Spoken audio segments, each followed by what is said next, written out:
On commence avec vous, Omar Diab. Vos premiers souvenirs gustatifs, vous les devez aux plats égyptiens cuisinés par votre père et aux recettes tunisiennes de votre mère, ce qui va intéresser sans doute Malek Labidi à vos côtés. Pour vous, ce métier, ça a toujours été une vocation?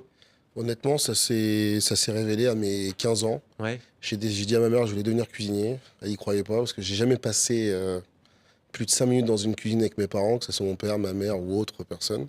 Ça m'a jamais intéressé. À mes 15 ans, ça m'a pris. J'ai voulu devenir cuisinier. Et dès Depuis, 16 ans, j'ai vous jamais vous arrêté. lancez dans un CAP de cuisine. Vous avez Exactement. parcouru un sacré chemin depuis.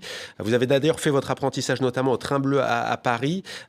Quelles sont les exigences de la gastronomie du métier avant de parler de quelques-uns de vos mets? C'est surtout la rigueur. Reproduire la même chose matin et soir tous les jours, tout au long de l'année. Ouais. Je pense que c'est la difficulté de notre métier. Une étoile au Michelin, ça ne met pas beaucoup de pression. Vous l'avez depuis 2023, c'est assez récent. Ouais. Pas de pression Non, supplémentaire. c'est un soulagement même. Ça veut dire qu'on la mérite et qu'on avait travaillé pour. On a envie d'aller plus loin. Et au contraire, ça me rassure moi, mes équipes et même nos clients qui étaient venus avant qu'on ait l'étoile et qui reviennent encore. Et qui continuent de venir. Ouais. Exactement. C'est une consécration où on se dit toujours qu'il faut viser plus haut ou...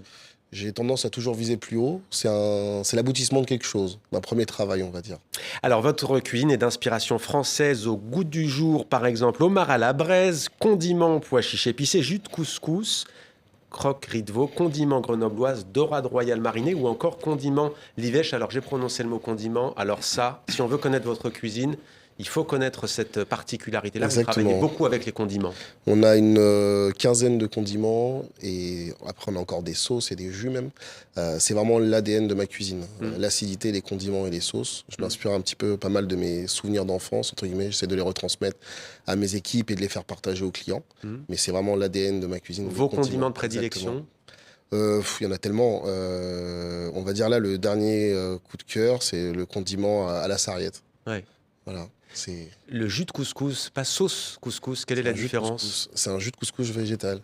En fait, j'ai repris du côté de ma mère. Donc, ma mère est tunisienne. Ma tante fait un couscous tous les dimanches à tomber par terre. Et je me suis Poisson? Alors, tout dépend. Au Tout poisson, à la volaille, à l'agneau, D'accord. tout dépend. Mais souvent au poisson. Et l'idée, c'est que je reproduis exactement la sauce qu'elle fait tous les dimanches et qu'on en a fait une sauce. C'est-à-dire que c'est un couscous, on va dire, le jus est végétarien. On fait revenir tous les mêmes légumes qu'on peut retrouver dans un couscous. On mouille avec un bouillon de légumes qu'on a préalablement fait. Et en fait, on retrouve, c'est cette sauce qu'on verse dans l'assiette qui est un jus de couscous. Mais votre tante doit être fière. Une question qui me vient comme ça. Est-ce que les clients et les clients de votre restaurant vous posent parfois des questions qu'on vous pose comme sur un plateau de télévision? Est-ce que ça fait partie de votre rôle aussi? Si, énormément, parce que je fais tous les jours le tour de la salle de mon restaurant, midi et soir. Donc j'ai pas mal d'interrogations, que ce soit sur mes origines, sur les inspirations, sur la manière dont on travaille. Enfin voilà, il y a pas mal de recettes où les gens se posent pas mal de questions, donc j'y suis obligé de répondre. Et il y a notamment un incontournable, le carcadé, un clin d'œil à l'Égypte, boisson traditionnelle à base d'hibiscus, c'est cela? Ouais, ça pour le coup c'était vraiment une boisson d'enfance que mon père préparait assez souvent. Donc à base d'hibiscus, et c'est la première boisson qu'on vous sert quand vous arrivez au restaurant. C'est vraiment la boisson de bienvenue, c'est-à-dire avant même qu'on vous propose de l'eau ou quoi que ce soit d'autre, ou qu'on vous donne quoi que ce soit à manger, vous avez cette boisson d'accueil. Et en général, quelle est la réaction? Plutôt bonne, hein. Ouais. Les gens sont agréablement surpris et puis voilà, on en donne un tout petit peu, ça permet vraiment de se rincer le palais et pour montrer au client qu'on s'occupe de lui tout de suite. Et ça permet de poser un petit peu les fondations et de voir qu'il sache où est-ce qu'il a mis les pieds. Alors vous avez notamment fait vos gammes auprès de Christophe Moret. Que vous a-t-il apporté? Parlez parfois de saisonnalité, d'importance du détail, et même de la connaissance des produits à ses côtés. C'est quoi la connaissance des produits? Culture générale d'un cuisinier qui doit être indispensable pour moi à tous les chefs et même cuisiniers aujourd'hui. Connaître les saisons par cœur, que ce soit des légumes, des poissons, même des viandes. Savoir quand travailler ce produit, à quel moment, savoir s'adapter justement au réchauffement climatique.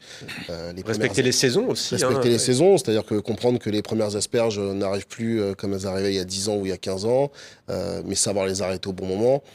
Comprendre tout ça et savoir les utiliser et surtout se renseigner un maximum sur tous les produits, comment ils sont faits et comment est-ce qu'on les ramasse, comment on les cultive. Enfin, voilà, c'est ce que j'appelle la culture générale. Alors, il y a aussi quelque chose qui m'intrigue, dites-moi si je me trompe, mais vous n'êtes pas fan du terme fusion. C'est vrai que c'est devenu très tendance, fusion japonaise-péruvienne, fusion, vous, on aurait pu dire égyptienne, tunisienne, française. Ouais, c'est ça, mais j'ai horreur de ce mot. Pourquoi? Il y a plein de mots comme ça que je déteste. Fusion en fait partie.